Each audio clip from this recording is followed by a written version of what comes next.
Season की शुरुआत female lead यांग से होती है, जिसका ख्वाब सिंगर बनना है। वो ख्वाब पूरा करने के लिए यांग एक म्यूजिक कंपनी जाती है, जहां अपने इंटरव्यू में वो बताती है कि वो बचपन से ही सिंगर बनना चाहती थी और इसके लिए उसने बहुत प्रैक्टिस की और शोज में पार्टिसिपेट किया, लेकिन वो कामयाब नहीं हो सकी। उसकी लंबी बोरिंग कहानी सुनकर कंपनी को यकीन हो जाता है कि ये बंदी हमारे काम की नहीं है। इसी कंपनी में मेल लीड और सुपरस्टार सिंगर बायशू अपने सॉन्ग की शूटिंग में मसरूफ नजर आता है। शूटिंग के दौरान डायरेक्टर उसके डांसर के साथ रूडली बात करता है, तो बायशू का मूड ऑफ हो जाता है और वो डायरेक्टर से डांसर से माफी मांगने की डिमांड करता है। अब डायरेक्टर इतने बड़े सेलिब्रिटी को नाराज तो नहीं कर सकता, इसीलिए वो बेचारा माफी मांगकर बायशू को ठंडा कर देता है। यहाँ हमें ये भी पता चलता है कि बायशू एक मूडी सेलिब्रिटी है, जिसका छोटी छोटी बातों पर मूड खराब हो जाता है और उसके मूड स्विंग से हर कोई डरता है, क्योंकि बायशू का एक बार जब मूड ऑफ हो जाए तो उसे कोई ठीक नहीं कर सकता। यही नहीं, बायशू ने अपनी कंपनी को भी बहुत तंग कर रखा है और वो हर दूसरे दिन उनके खिलाफ सोशल मीडिया पर कोई न कोई पोस्ट डाल देता है, जिसका कंपनी को बहुत नुकसान उठाना पड़ता है। इसलिए वो लोग हर वक्त बायशू को खुश रखने की कोशिशों में लगे रहते हैं। यांग इंटरव्यू देने के बाद कंपनी में ही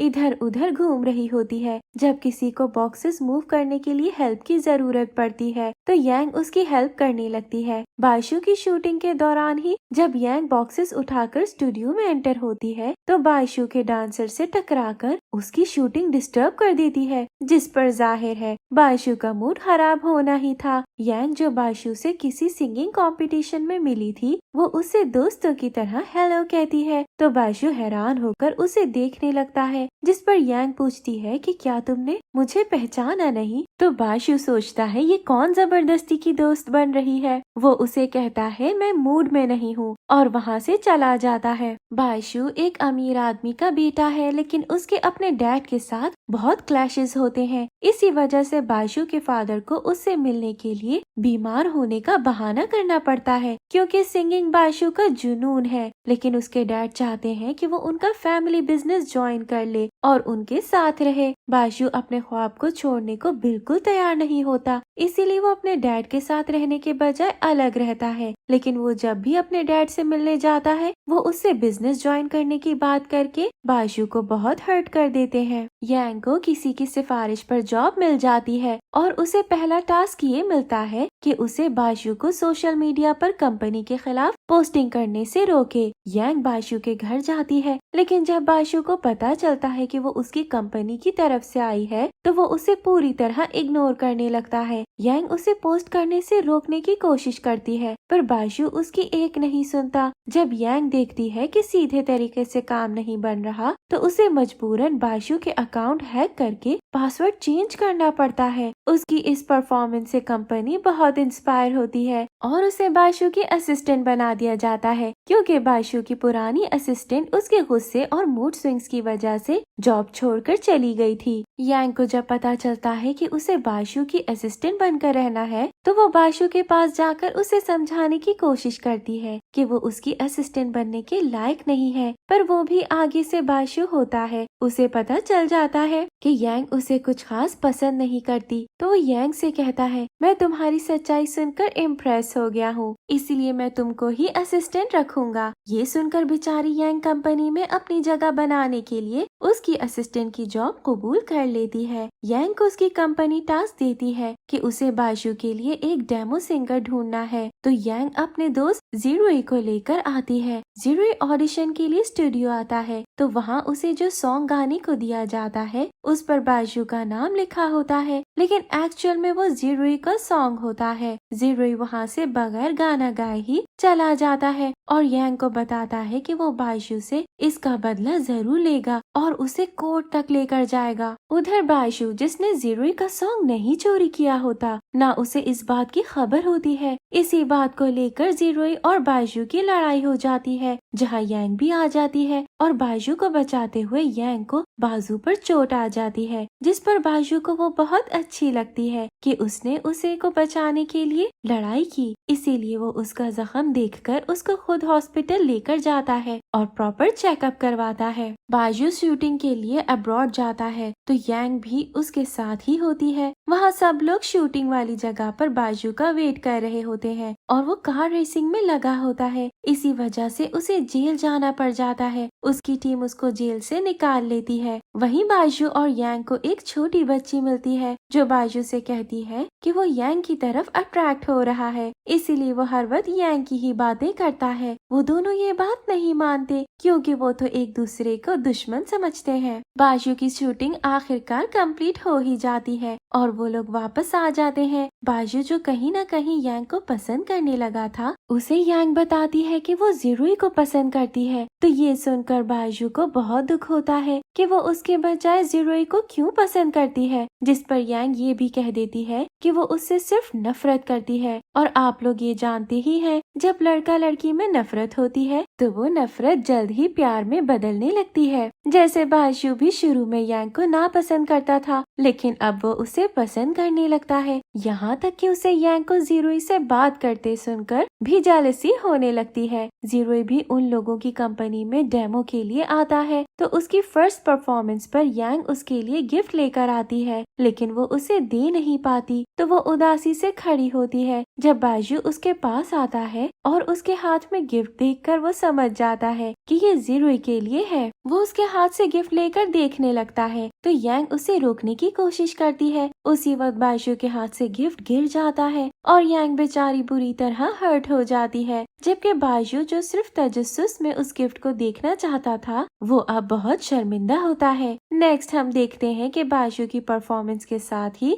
ज़िरुई की परफॉर्मेंस होती है। बाजू जब परफॉर्म करके आता है तो यांग को देखता है, जो बहुत शौक से ज़िरुई की परफॉर्मेंस देख रही होती है। ये देखकर बाजू जल भुन जाता है और उससे कहता है कि तुम मेरी असिस्टेंट हो, इसीलिए तुमको मुझ पर ध्यान देना चाहिए। लेकिन वो भी यांग होती है जो बाजू को किसी खातिर में नहीं लाती और उसे कह देती है, मैं तुम्हारी असिस्टेंट हूँ, गुलाम नहीं। मतलब वो बाजू को बिल्कुल ही बेइज्जत कर देती है, जिस पर बेचारा बाजू बुरा सा मुंह बनाकर चुप हो जाता है। एक जर्नलिस्ट बाजू की कामयाबी से जेलस होकर उसके सॉन्ग्स पर नेगेटिव कमेंट्स करना शुरू कर देता है, जिस पर यांग बाजू से इस मामले को हल करने को कहती है, लेकिन बाजू उससे ऐसे जर्नलिस्ट को इग्नोर करने को कहता है। यांग अपनी जॉब के साथ बहुत सिंसियर होती है, इसलिए वो खुद जाकर उस जर्नलिस्ट से बात करने की कोशिश करती है और उसे अपने कमेंट्स डिलीट करने का कहती है, लेकिन वो उल्टे दिमाग का जर्नलिस्ट यांग को मना करके पोस्ट कर देता है, जिसमें उसने कहा होता है कि बाजू ने अपनी असिस्टेंट के थ्रू मुझसे कमेंट्स डिलीट करने की रिक्वेस्ट की है। ये सब देखकर बाजू का गुस्सा आसमान पर पहुंच जाता है और वो यांग को काफी बातें सुना देता है। नेक्स्ट डे बाजू के फैंस उस जर्नलिस्ट पर अटैक करते हैं तो यांग उन लोगों को रोकने की कोशिश करती है, जिस वजह से डायरेक्टर को लगता है कि ये अटैक यांग ने ही करवाया है। डायरेक्टर यांग को बहुत डांट रहा होता है जब बाजू वहाँ आ जाता है और सारा इल्जाम अपने सर ले लेता है और कहता है कि मैंने ही यांग को उस जर्नलिस्ट से मिलने भेजा था। फिर वो यांग को वो गिफ्ट भी बाय कर देता है जो यांग ने ज़िरुई को देना था, लेकिन बाजू से वो टूट गया था। यहाँ हमें पता चलता है कि बाजू एक अच्छे दिल का इंसान है, लेकिन वो अपने दिल को सबसे छुपा कर रखता है। आगे हम देखते हैं कि बाजू को बुखार हो जाता है, जिस पर यांग उसे सर्दी से बचाने को पांडा हुडी पहना देती है और उसमें वो बिल्कुल पांडा जैसा क्यूट लगता है। तो यांग उसके साथ सेल्फी ले लेती है। यांग बाजू का बहुत ख्याल रखती है और पूरी रात उसके लिए जागती रहती है। इस वजह से वो सुबह उठ नहीं पाती। बाजू फ्रेश होकर उसके पास आता है तो उसके सोने का फायदा उठाता है और उसे प्यार से देखता ही रहता है। यांग की आंख खुलती है तो वो उसे देखकर शॉक्ड होती है, लेकिन बाजू फौरन कवर करने को कह देता है कि काम पर जाने का टाइम हो गया है। बाजू के फैंस के जर्नलिस्ट पर अटैक की वजह से कंपनी को काफी प्रॉब्लम्स फेस करने पड़ते हैं, जिस पर वो बाजू से एक प्रेस कॉन्फ्रेंस में उस जर्नलिस्ट से माफी मांगने को कहते हैं। बाजू प्रेस कॉन्फ्रेंस के लिए तैयार हो जाता है, लेकिन वो प्रेस कॉन्फ्रेंस में जर्नलिस्ट से माफी नहीं मांगता बल्कि अपने फैंस से माफी मांगता है, जिनको उसकी वजह से ये सब फेस करना पड़ा। उसके फैंस तो उससे बहुत खुश हो जाते हैं, लेकिन मीडिया वालों का काम होता है अपने सवालों से सेलिब्रिटीज को तंग करना। तो ऐसा ही एक जर्नलिस्ट बायजू से जेल में रहने की वजह पूछता है, तो बायजू हाथ में पकड़ी बॉटल उसको मार देता है और फिर वो इन सब चीजों से तंग आकर गायब हो जाता है। उधर यांग को पता चलता है कि कंपनी बायजू का कॉन्ट्रैक्ट किसी और कंपनी को सेल कर रही है, तो वो बायजू को ढूंढना शुरू कर देती है। तभी उसे कार रेसिंग का पता चलता है, तो वो वहाँ पहुँच जाती है और उसे ढूंढ निकालती है। वो बायजू को उसके कॉन्ट्रैक्ट के सेल होने का बताती है, तो बायजू कोई परवाह नहीं करता। बायजू यांग से पीछा छुड़ाकर निकलना चाहता है, लेकिन यांग उसका पीछा नहीं छोड़ती। वो दोनों बार में चले जाते हैं, जहाँ बायजू बहुत ज्यादा ड्रिंक कर लेता है, जिस पर यांग उसे बहुत मुश्किल से उसके घर तक लेकर आती है, जो बायजू ने रेंट पर लिया होता है। वहाँ यांग बायजू को बेड पर लिटा रही होती है, जब बायजू उसके बहुत करीब आकर उसे किस करने लगता है, लेकिन यांग उसे पंच मारकर वहाँ से उठ जाती है। सुबह जागकर बायजू उसे बताता है कि मुझे स्टमक पर दर्द हो रहा है। फिर वो कहता है ऐसा लगता है जैसे किसी ने हिट किया है, जिस पर यांग फौरन कहती है कि नहीं, ये ज्यादा ड्रिंक करने की वजह से दर्द हो रहा है। आगे बायजू यांग को चक्कर देने में कामयाब हो जाता है और वो अपने पुराने घर चला जाता है, जहाँ उसकी मॉम की डेथ हुई थी। वहाँ बायजू को अपनी मॉम की डेथ के सब मोमेंट्स याद आ रहे होते हैं, जब उसे यांग के मैसेज मिलते हैं, जिनको सुनकर वो स्माइल करने लगता है। यांग उसे धमकाकर जल्दी से उससे मिलने का कहती है, क्योंकि उसकी कंपनी उसे ढूंढ रही होती है। यांग बायजू को हर जगह ढूंढ रही होती है, लेकिन उसका कोई पता नहीं मिलता। उधर बायजू को पता चल जाता है कि लोग उसको भूलने लगे हैं। इंसान कितना भी फेमस हो जाए, लेकिन मुश्किल पड़ने पर साया भी साथ छोड़ देता है। फिर यांग को उसकी कंपनी बताती है कि वो बायजू के साथ अब काम नहीं करेंगे, बल्कि ज़ीरोई को चांस देंगे, जिस पर यांग ज़ीरोई से मिलती है और कंपनी का प्रपोजल बताती है। उधर ही वो दोनों एक दूसरे की तरफ से लव कन्फेशन का वेट कर रहे होते हैं। उसी वक्त बायजू की कॉल आ जाती है और वो यांग को फौरन उसके पास आकर पेमेंट क्लियर करने को कहता है, क्योंकि वो अपना कार्ड और वॉलेट घर ही भूलकर क्लब आ गया था। यांग को गुस्सा तो बहुत आता है, लेकिन नौकरी में कहाँ नखरे चलते हैं, इसीलिए वो भी बायजू के पास आकर उसका मसला हल करती है। उसी वक्त उसके फोन पर ज़ीरोई का मैसेज आता है, जो बायजू देख लेता है और वो यांग के हाथ से फोन छीनकर रिप्लाई कर देता है कि तुम एक बोरिंग इंसान हो। ये मैसेज पढ़कर ज़ीरोई का दिल तो टूटता ही है। इधर बेचारी यांग का रो रो कर बुरा हाल हो जाता है, जिसका क्रश बायजू की वजह से उससे दूर हो गया। यांग को डायरेक्टर बताता है कि अब उसे बायजू की असिस्टेंट का काम करने की जरूरत नहीं, क्योंकि कंपनी उसे छोड़ चुकी है। यांग ये सुनकर परेशान हो जाती है कि वो बायजू को ये न्यूज कैसे दे। वो बायजू की कॉल्स और मैसेजेस इग्नोर करती है और बायजू को लगता है वो ज़ीरोई को रिप्लाई करने की वजह से उससे नाराज है, तो वो उसे मनाने उसके घर तक आ जाता है, जहाँ बायजू को यांग की लैंडलेडी मिलती है, जो यांग से किराया मांग रही होती है। तो बायजू यांग का किराया दे देता है। नेक्स्ट डे यांग उसके पैसे वापस करने आती है और साथ ही उसे बता देती है कि कंपनी ने उसे अब असिस्टेंट का काम करने से मना कर दिया है। यांग बायजू को पैसे दे रही होती है, जो वो नहीं ले रहा होता, और इसी लड़ाई में पैसे पूल में जा गिरते हैं। तो यांग, जिसके पास पैसे पहले ही नहीं होते, वो उन पैसों को पानी से निकालने लगती है, तो वो भी पूल में गिर जाती है और उसे तैरना नहीं आता, तो वो डूबने लगती है। तभी बायजू जम करके उसे बचाने आ जाता है और मौके का फायदा उठाकर उसे किस भी कर लेता है। यांग को कंपनी में न्यू जॉब मिल जाती है। उधर ज़ीरोई उसकी कंपनी आता है, तो यांग उसको बायजू के रिप्लाई करने वाली बात बता देती है, जिससे उनकी सुलह हो जाती है और ज़ीरोई इस बात को सुनकर बहुत खुश होता है कि अब यांग बायजू की असिस्टेंट नहीं रही। मतलब ज़ीरोई भी बायजू से जेलस होता है, लेकिन वो शो नहीं करता। ज़ीरोई यांग की कंपनी के लिए काम करने से मना कर देता है, क्योंकि वो जिस कंपनी के साथ काम कर रहा होता है उसे नहीं छोड़ना चाहता। चाहता। उधर बाइजू की एक फैन ने सबको परेशान किया होता है और वो बाइजू के लिए छत से कूदकर खुदकुशी करने जा रही होती है। यांग उसको बचाने के लिए वहाँ जाती है तो बाइजू भी खबर मिलने पर वहाँ पहुँच जाता है, जहाँ वो अपनी फैन को समझाकर सुसाइड करने से रोकता है। उसी वक्त यांग का पैर स्लिप होता है और वो छत से गिर जाती है। उसको गिरता देखकर बाइजू भी उसे बचाने कूद पड़ता है। तो यांग को तो थोड़ी चोट आती है, लेकिन बाइजू के फ्रैक्चर्स हो जाते हैं। इस इंसिडेंट के बाद बाइजू हेडलाइन बन जाता है। तो यांग की कंपनी फिर उसे वापस लाने की प्लानिंग करने लगती है। यांग बाइजू को खुद को बचाने पर जान जाती है कि वो कितना केयरिंग है और वो उसे अभी तक जान ही नहीं पाई। यांग उसको थैंक्स कहने के लिए उसका बहुत ख्याल रखती है। उधर ही बाइजू की सिस्टर यांग को बताती है कि बाइजू के बचपन में घर पर आग लगने की वजह से उनकी मॉम की डेथ हो गई थी, जहां मीडिया वालों ने बेबी बाइजू को बहुत परेशान किया था। इसी वजह से वो मीडिया और जर्नलिस्ट से भागता है। बाइजू की सिस्टर उसे ये बताती है कि बाइजू के फादर ने बाइजू को हमेशा स्ट्रॉन्ग बनने और अपनी गलती ना एडमिट करने का सबक दिया है, जिस वजह से बाइजू की पर्सनालिटी ऐसी हो गई है। यहाँ हमें पता चलता है कि बाइजू के मूड स्विंग्स और हर वक्त का गुस्सा उसके डैड की वजह से है, लेकिन यांग के प्यार में वो बहुत बदल रहा होता है और गुस्सा करने के बजाय दूसरों की परवाह करने लगा है। कंपनी की तरफ से यांग को प्रमोट कर दिया जाता है ताकि वो बाइजू को